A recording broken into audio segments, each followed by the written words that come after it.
그러니까 그래서 저는 이제 또 한편으로는 뭐든지 하고 있으면 그걸로 훌륭한 거다. 그게 뭐 좋은 방법이든 안 좋은 방법이든 뭐 멈추지 않는 게 제일 지금 시간에는 제일 중요한 거라고 생각이 들어요. 그래서 제가 이쯤 되면 애들한테 꼭 시키는 게 한 개가 있거든요. 그게 뭐냐면은 어쨌든 요즘에는 소위 말해서 수능 노트, 뭐 태도 노트, 수능 행동 강령 이런 것들을 뭐 유행이 아니라 웬만하면 다 있는 것 같아요. 웬만하면. 근데 그거를 국수영 탐일을 다 시간 잡아서 하루에 다 만들려면 너무 힘들거든요. 그래서 지금은 내가 조금 의지를 가지고 스스로 뭔가를 찾고 생각해내려고 하는 공부가 그나마 좀 의미가 있지, 그냥 대충 무의식적으로 막 뭔가를 문제집을 푼다라는 것들, 그 다음에 개념서 본다고 그냥 한번 쓱 눈은 보고 있는데 정신은 안 들어오는 경우도 되게 많이 있거든요. 그래서 공부가 너무 안 되고 이럴 때는 학생들 수능장 가져갈 노트, 그럼 여기서 반드시 들어가야 될 건 뭐냐면 가만히 이렇게 모의고사 6월이랑 9월 모의고사들 쭉 보고 실력적인 측면들 말고 접근법이나 놓쳐서는 안 되는데 놓친 거나 하지 말았어야 되는데 내가 자꾸 반복적으로 해가지고 맞출 수 있었는데 틀린 문제들이 기본적으로 몇 문제씩 되거든요. 그거를 한번 써보는 거죠. 그리고 나는 모의고사 보고 그 다음에 최근에 실무를 보니까는 이런 상황에서 애들 말로 개 당황스럽더라. 그래서 뇌정지가 오고 그러더라. 그럼 그때 내가 어떤 이유로 당황스러웠었는지 그런 것들 한번 정리해 보는 거. 그 다음에 고전소설을 읽는데 내가 보도도 못한 부분이 나와서 하나도 못하겠다. 그때 어떻게 한다든지.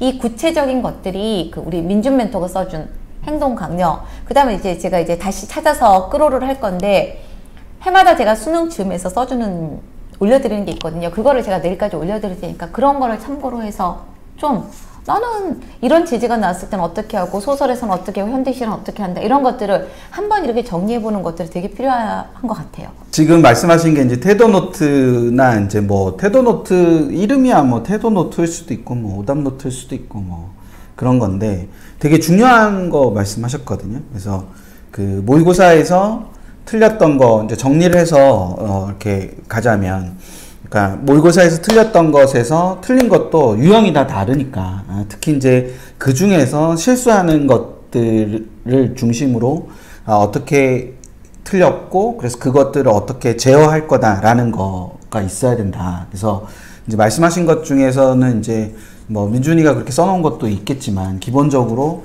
뭐 어떤 제재가 나오면 뭐를 꼭 확인한다라든지 네. 제시문의 형태가 어떻다면 무엇인가를 꼭 확인한다든지 특히 뭐 수학 같은 경우도 보면 그 문제에서 발문에서 놓치는 것들이 네, 애들이 네, 좀 네, 있어요. 네, 그러니까 네. 뭐 이렇게 또는 문제를 풀 때 이런 문제인 경우에는 반드시 점검해야 되는 게 뭐가 있다. 뭐 이런 식으로 뭐 또는 선택지에서 확인해야 되는 거 이런 것들을 적어 놓는 게 좋다는 거죠. 그냥 이렇게 그냥 시간만 보내면서 막 이렇게 하는 것보다는 왜 그러냐면 이 시기가 공부가 되게 안 돼요. 뭐를 해야 될지 모르겠고 그래서 정말로 시험 끝나고 선생님 수능 일주일을 제대로 못 보는 게 너무 아까워하는 친구들 되게 많거든요. 그래서 제가 지금 말씀드린 이 작업은 굉장히 자신의 공부 과정에 긴 시간을 돌아봐야 되는 거란 말이에요. 그리고 옛날이나 지금이나 똑같아요. 틀렸던 것도 틀리잖아요. 그쵸. 틀렸던 것도 틀리고 이렇게 관성적으로 내가 접근해서 틀린 애들이 있단 말이에요. 지금은 실력적으로 뭐를 갖다 내가 더 많이 해서 실력을 높여가겠다 그런 거 하나도 의미 없고 진짜 까놓고 말해서 아는 거나 다 맞춰갖고 와. 제가 그러거든 애들한테. 아는 거나. 딱 나중에 봤더니 당연히 맞았을 거라고 생각했는데 평소에 했던 예를 들어서 국어로 치면은 되게 잘 나오는 것 중에 하나가 끊어읽기를 못했다든지 이런 거는 애들이 다 가지고 있거든요. 그래서 너무 어려운 것들은 안 하더라도 그런 것들, 그 다음에 수학 같은 경우도 마찬가지예요.